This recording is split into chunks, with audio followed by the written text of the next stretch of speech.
1 Corinthians, chapter 1, the Church. 1 Corinthians chapter 1, verses 1 to 3. Paul, called to be an apostle of Jesus Christ through the will of God, and Sosthenes our brother, unto the church of God which is at Corinth, to them that are sanctified in Christ Jesus, called to be saints, withal that in every place call upon the name of Jesus Christ our Lord, both theirs and ours.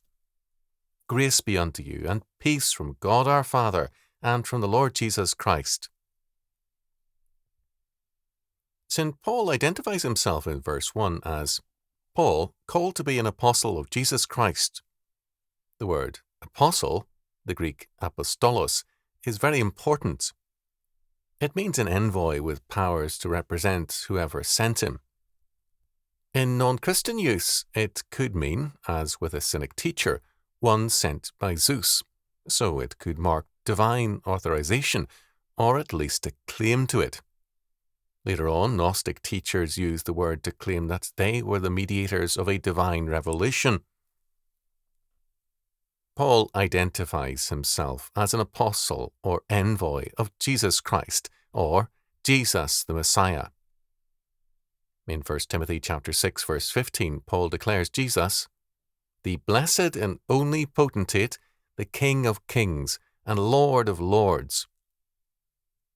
The Greek word for potentate is dynastes, meaning king, ruler, sovereign, or God, or someone fully empowered by such an authority.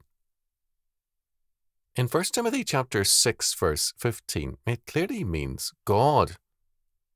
For Jesus Christ to be called King of kings and Lord of lords means that he is emperor over all. Paul declares himself to be the imperial envoy of Christ the Emperor, through the will of God. He then identifies as his aide Sosthenes, called our brother. The only other Sosthenes mentioned in the New Testament is a ruler of the synagogue at Corinth, who was beaten by a mob before the judgment seat. Acts chapter 18, verse 17. Apparently, Sosthenes now worked for Paul, and his name is here given to remind the Corinthians of their elder. In verse 2, we are told that the letter is addressed unto the church of God which is at Corinth. The word translated as church is ekklesia. The origin of the Greek form of this word is ek kaleo, from kaleo to call. It was a summons to the army to assemble. It was also the call to any kind of assembly by the component citizens of the polis or city-state. As an assembled body, they could change laws, sit in judgment as a regular court, and deal with matters of war, peace, and finance. The ekklesia, thus, meant the governing body for the city-state. This was the main and essential meaning of ekklesia. The term did have usage to describe the guilds. The ekklesia, sometimes translated as congregation, is, in the New Testament, the congregation of God. 1 Corinthians chapter 1, verse 2, chapter 11, verse 6, 2 Corinthians chapter 1, verse 1, Galatians chapter 1, verse 13, 1 Thessalonians chapter 2, verse 14, 2 Thessalonians chapter 1, verse 4. In Galatians chapter 1, verse 22 and chapter 6, verse 16, it is the ekklesia in or of Christ. The church was thus the called out people of the cosmic emperor Jesus Christ, whose responsibility it was to apply God's law and government to a given area. These early Christians were the advance guard of a people who were to bring everything into submission to Christ.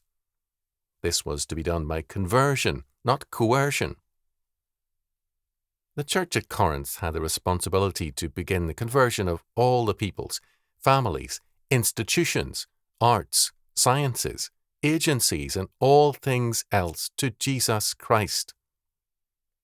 They are the sanctified in Christ Jesus, set apart for their vocation to serve the triune God in every way possible. They are therefore called saints. Paul addresses all that in every place call upon the name of Jesus Christ our Lord, both theirs and ours. Verse 2. Paul makes clear that the Corinthians are a part of a great realm by referring to the many saints elsewhere who call upon the name of the Lord. The Corinthian Christians perhaps needed this reminder of the church at large. Corinth was a manufacturing centre whose goods reached as far as China. Its prostitutes were especially numerous, so that even Aristophanes, no moralist, referred to Corinthian married women in a derogatory manner.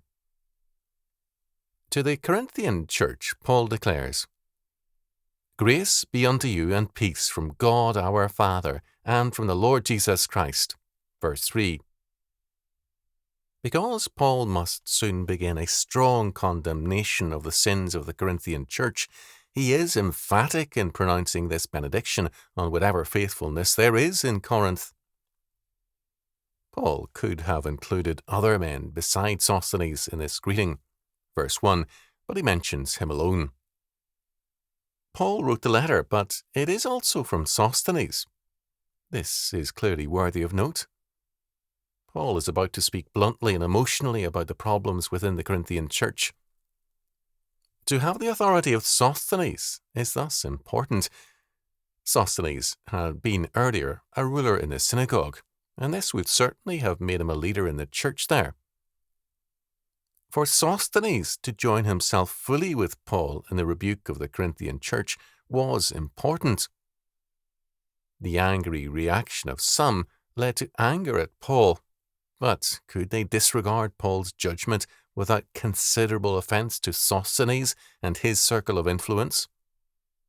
It was no accident nor a meaningless coincidence that Sosthenes' name is on this letter.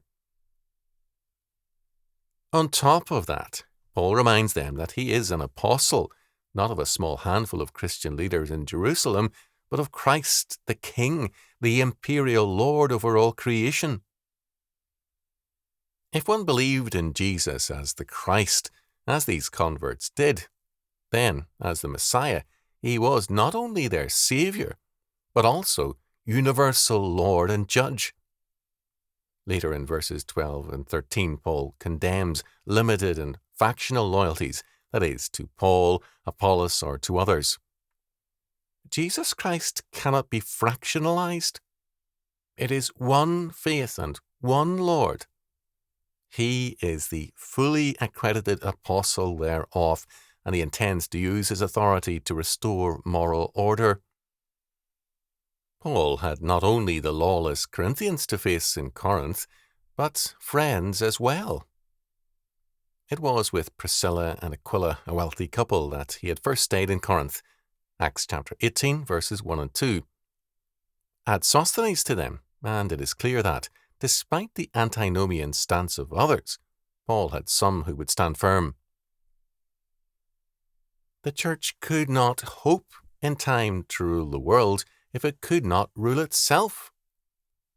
It was thus very important for Paul to bring the Corinthians back into obedience to God's law, among other things.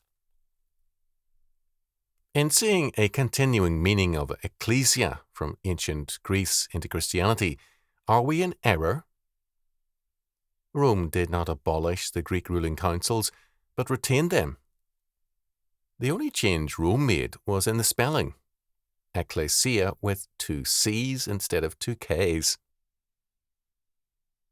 The Christian ecclesia was thus a body of men summoned out of the world to prepare themselves in Christ to govern the world by his law. The ecclesia was the church, but more than a religious assembly. Every local group was a part of a universal realm, the kingdom of God. Not the kingdom, but an aspect of its life. It is called together by God in order to listen to or to act for God. The meaning of ecclesia is that it is a body of men called together for action in the name of God and according to his word. The church is thus far more than a lecture hall. It is a training place for action for God's kingdom. With this in mind, we can see why Paul is distressed at the church's sins and shortcomings.